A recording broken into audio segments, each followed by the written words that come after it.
Bonjour à tous. Aujourd'hui, on vous propose 7 astuces pour rendre votre lecture plus amusante. Premièrement, c'est d'aller plus loin que juste lire un livre.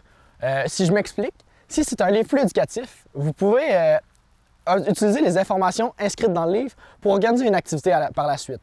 Par exemple, utiliser les informations inscrites dans le livre pour organiser une chasse au trésor, ou si c'était un livre d'arbres, demander aux jeunes de repérer les arbres dans la forêt. Si c'est un livre moins éducatif, un peu plus amusant, vous pouvez organiser une activité en lien avec la thématique qui est dans le livre. Par exemple, si c'est un livre de monstres comme celui-ci, vous pouvez demander aux jeunes de bricoler des monstres ou organiser une activité sportive en lien avec le thème du livre. La deuxième astuce, c'est de créer une ambiance autour du livre que vous lisez. C'est pour rendre votre lecture plus captivante en vous inspirant de l'univers du livre. Par exemple, si c'est un livre d'horreur, vous pouvez fermer les lumières et lire avec une lampe de poche pour créer une petite ambiance épeurante. Ou si c'est un livre plus été, vous pouvez lire sur le sable ou avec des serviettes de plage. Donc, c'est vraiment pour rendre votre lecture plus captivante.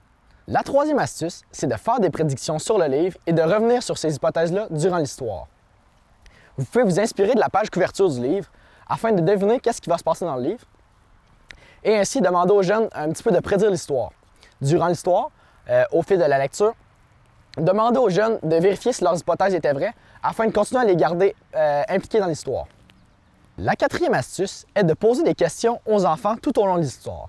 Utilisez des questions commençant par comment et pourquoi afin de garder vos enfants attentifs tout au long de l'histoire. Ceci les forcera à rester attentifs et à participer. Vous pouvez aussi faire un retour sur l'histoire à la fin de l'histoire, sur leur appréciation et sur quelques éléments mentionnés au courant de l'histoire. La cinquième astuce est de penser à voix haute durant votre lecture. Les enfants peuvent avoir de la difficulté à comprendre certains éléments de l'histoire et vous pouvez les aider à garder le fil. Premièrement, vous pouvez discuter à voix haute des émotions que certains personnages ressentent ou des pensées qu'ils ont. Cela peut faciliter la compréhension de l'histoire pour les enfants. Deuxièmement, vous pouvez aussi discuter des actions et des péripéties de l'histoire et comprendre les conséquences de ces actions et aussi discuter des solutions. Cela peut aussi faciliter la compréhension des enfants.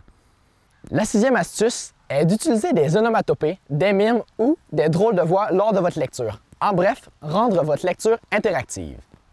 Premièrement, lorsque vous lisez, n'hésitez pas à dire les onomatopées telles que burk, pif, paf, pouf.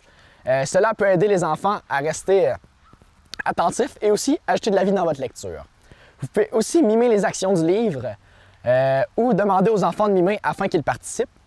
Lorsque différents personnages parlent durant l'histoire, vous pouvez changer votre voix ou demander à des jeunes de jouer les personnages.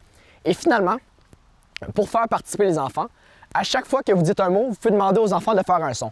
Par exemple, avec cette histoire, à chaque fois que vous diriez le mot monstre, les enfants pourraient grogner « Roar ». La septième et dernière astuce est de faire des liens avec des faits vécus.